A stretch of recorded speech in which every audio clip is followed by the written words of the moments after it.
Okay, the next part of Unit 3 will focus on the complex carbohydrates. So these are your starches, cellulose, gums, and pectins. So what makes something a complex carbohydrate? Well, they're called polysaccharides, right? So this means poly means many, so it's many sugar units or saccharide, we saw that in my other lecture, bonded together.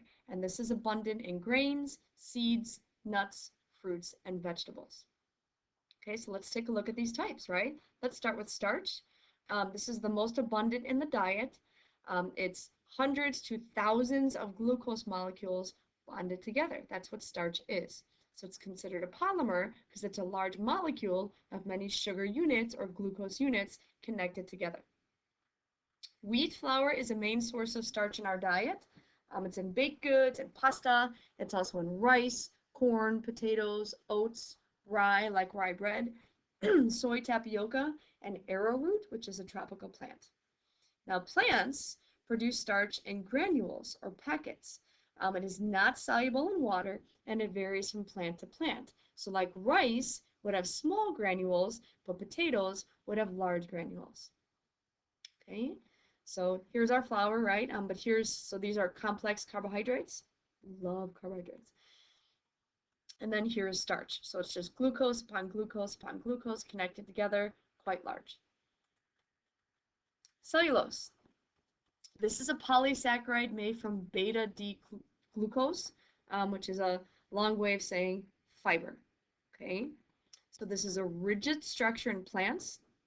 And this is what gives you like the strings in celery and the membranes on corn kernels. So this is why vegetables are sometimes tough to eat, especially if they're raw, because there's a lot of fiber in them. It's quite healthy, but it's just tougher to chew.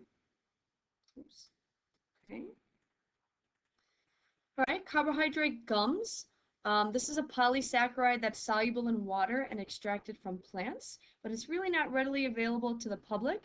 So if you just check the ingredients on some foods that I'll mention, you might see the words gum arabic. So why is that added? It protects the flavors from being absorbed or evaporated in the foods that you're planning to eat. So it provides stability and texture. And it's often found in like salad dressings and candy like gummy bears. So if you got some gummy bears or salad dressing, check the ingredients, you might see gum arabic. Pectins. This is a complex carbohydrate found in plant cells, and it's made of chemical derivatives of sugar. Again, not readily available to the public. It does naturally occur in fruits, and that's why it is often added to like home jams and jellies just as a preservative. But on its own, it does produce a strong gel that remains stable at 100 degrees. So again, important for your jams and jellies. 100 degrees Celsius is when water boils. Okay, now the function, right? So complex carbohydrates provide structure. So starch is a main component of wheat flour. It's the main structure of baked goods. It thickens when heated and gels when cooled. So this helps maintain structure, and like our cereals, for example. It's a structure for fruits and vegetables. And then I just wanted to point out this one. This is pronounced carrageenan. So this is a gum that's used. Now remember, this is not necessarily chewing gum, right? This is just a complex carbohydrate used to stabilize ice cream, dairy products, and the cocoa in something like chocolate milk. So it's added so the chocolate does not settle out of the milk if you actually buy just chocolate milk in the store and don't make it yourself. Okay? So again, remember this is, see, they're using this term organic to mean like, no pesticides or anything like that, but organic really just means it has carbon. Okay. Okay, so another function is to thicken. Okay, so starches are great for thickening liquids, and a lot of times this is how you get your gravies, or it thickens up soups or sauces. Okay, people often make like a slurry of like cornstarch and water. Gelatinization, it's thickening foods with starch, right? That's just the term for it. So starch molecules are larger than water. So when you add water with heat to cornstarch, it is going to stretch even more to help thicken whatever it is you're trying to thicken up, maybe a sauce or a gravy. Too much heat or the addition of salt or sugar affects the thickening ability of salt because the salt or the sugar compete with the starch for the water when it's dissolved. So that lessens the thickening ability. Now, pectin, again, would thicken up your jams and jellies, but it only requires a little. So like in a jelly or a jam, it's really just 1% pectin, 60 to 65% sugar, and 34 to 39% fruit in your jellies and your jams. And I just wanted you to see what that looked like, right? So here it is thickening up, kind of cool. All right, now let's take a look at properties of starch for our fruit preparation.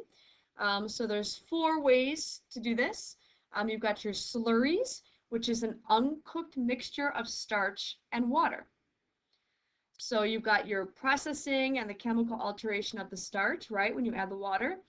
You can add acids or bases to these to further alter the structure. That's actually how we get the corn syrup, but that's a whole different story. So it's a basic thickener for us. This would be a basic thickener of sauces, soups, and stews. And you often see this on cooking shows like, oh, I'm just going to make a slurry. So it's just cornstarch and water, right? That's what it is. So a sol, the S-O-L, is thickened liquids, okay? So these would be pourable. So this would be like pancake, waffle, and muffin batter, white sauce, and gravy. So these have been thickened, right? But they're pourable. Your pastes are basically starch and liquid mixed with little flow, but can be spread, right? So a paste, you can spread it, but it is thicker, right? So it's starch and water or milk, and it makes a paste, and this is added to gravy, soup, or stew. So again, it's a little bit thicker than your slurry. And then you've got your gels, which are rigid, thick, transparent starch mixtures for sauces, puddings, and creams. So again, a little bit more rigid. So you can tell like the slurry is probably your most liquid, and then the sol, and then the paste and the gel get thicker and thicker and thicker. So this is the slurry, okay? This is the sol, this is your paste, and then this would be your gel. Okay, now let's talk about viscosity. So this is your mixture's resistance to flow. Okay, so the more solid that's present, that means there's more resistance to flow. And flow is a property of liquids, right? They take the shape of their container. So if you're going to have more solid, it's going to reduce the ability to flow and make it thicker or more viscous. So it can be a measure of a starch's thickening ability, right? For foods like ketchup or spreading action of batters, right? Like cake or cookie batter. And that's actually could be part of their advertising, right? How viscous the ketchup is. So if it's very viscous or thick, then there's not a lot of water or separation there when you squeeze it out of the bottle, and it just makes consumers want to buy it. Stability. Stability is the ability of a mixture to maintain its structure over time. So a stable sauce can be frozen and or reheated because cornstarch was added. It's a great thickener. Opacity. This is how much an object blocks light. So wheat flour would be a good choice for your chowders and white sauces since they are more opaque, right? And don't these sauces look good? Sorry. Okay, translucency. This is how much light can pass through an object. So cornstarch or potato starch can make more translucent gels for fruit sauces, fruit pie fillings, and glazes because the light can pass through them. It kind of looks shiny. Okay, texture. Gravies, for example, should have a smooth texture. Choose wheat flour over cornmeal as your thickener. So particularly like in the culinary industry, a lot of chefs need to know this to make their product look good. So take a look at these berries, right? So you can see they're nice and shiny, right? So that's translucent. So they need to know which type of starch to add to give it that translucent. Okay. All right, now your modified starches. The FDA does not require labels to identify modified starches such as wheat, corn, or soy. Now, this can be a problem for people that have allergies. These stabilize condiments, sauces, and relishes. They increase the shelf life, they reduce the cost, and there's less reliance on a one-grain crop like corn. Okay, but I do think these should be on part of labels because there can be some serious allergies there. But then you've got now the corn syrup and the high fructose corn syrup, right? So again, I'm mentioning this. This replaced 25% of the 23 billion pounds per year sucrose market in the US. It's in our beverages, syrups, etc. Sorry, another spelling mistake. It has a low cost, and it's reliable to suppliers. So there will be some supplemental info about high fructose corn syrup. Okay, and then I'm also going to post a couple of these videos, which I think are kind of cool, that I like to show in class. Okay.